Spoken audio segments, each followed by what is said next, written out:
A Camping Spree with Mr. Magee by Chris Van Dusen.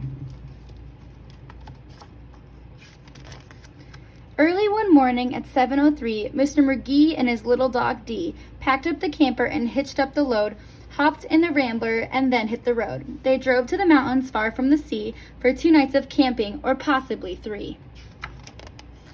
"There's nothing like camping," said Mr. Magee. "I know you will love it. Just you wait and see. The views are fantastic. There's hardly a sound. Aside from the wildlife, there's no one around.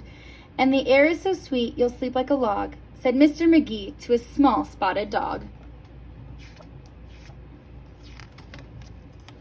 A few hours later, they took a sharp right and found a great spot to lay camp for the night. It was high on a hill with a beautiful view of Mount Adams, Mount Lincoln, and Jefferson too. But perhaps the most wonderful feature of all was the brook that ran over a steep waterfall. Dee gathered pine cones and branches and logs. Magee made a campfire and cooked some hot dogs.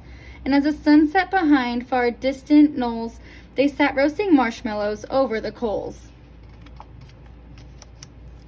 As the embers went out, they felt tired and dozy, so they climbed in their bunk beds, all comfy and cozy.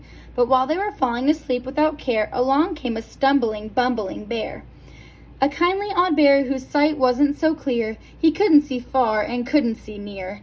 But he could smell marshmallows, sticky and sweet. This smell made him hungry. He wanted a treat.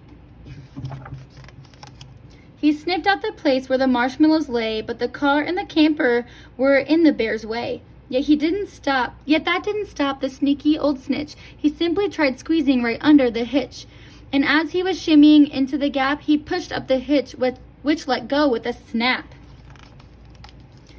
Now that the camper and car were untied, they started to roll down the rocky hillside. The car bounced away on the old logging road, while the camper was heading to where the stream flowed. It flew down the hill in a wild, bumpy ride, with Dee and Magee sleeping soundly inside. They were snoring and snoozing, enjoying a dream, when splash went the camper right into the stream. The splash shook the camper. They bumped out of bed. "Now what in the world was that?" Magee said. And when he looked out and saw where they were, his hair stood on end, and so did Dee's fur. They were caught in the rapids, but that wasn't all. They were headed smack dab for the big waterfall. Dee and Magee both started to quiver as faster and faster they headed downriver.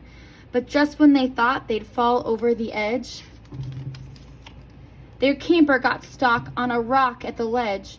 So there they were stranded, Magee and his pup, on top of a waterfall 50 feet up.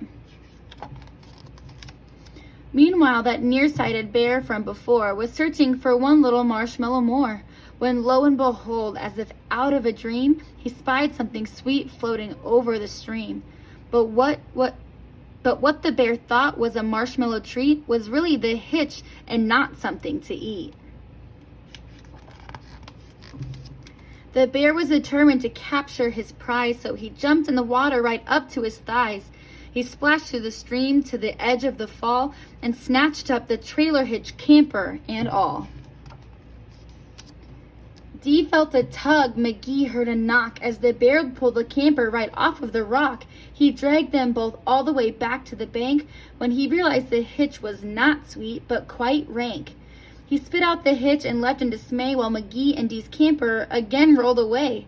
It flew down the path with a jolt and a jar and stopped in some bushes right next to the car. Dee popped her head out. Magee looked out too.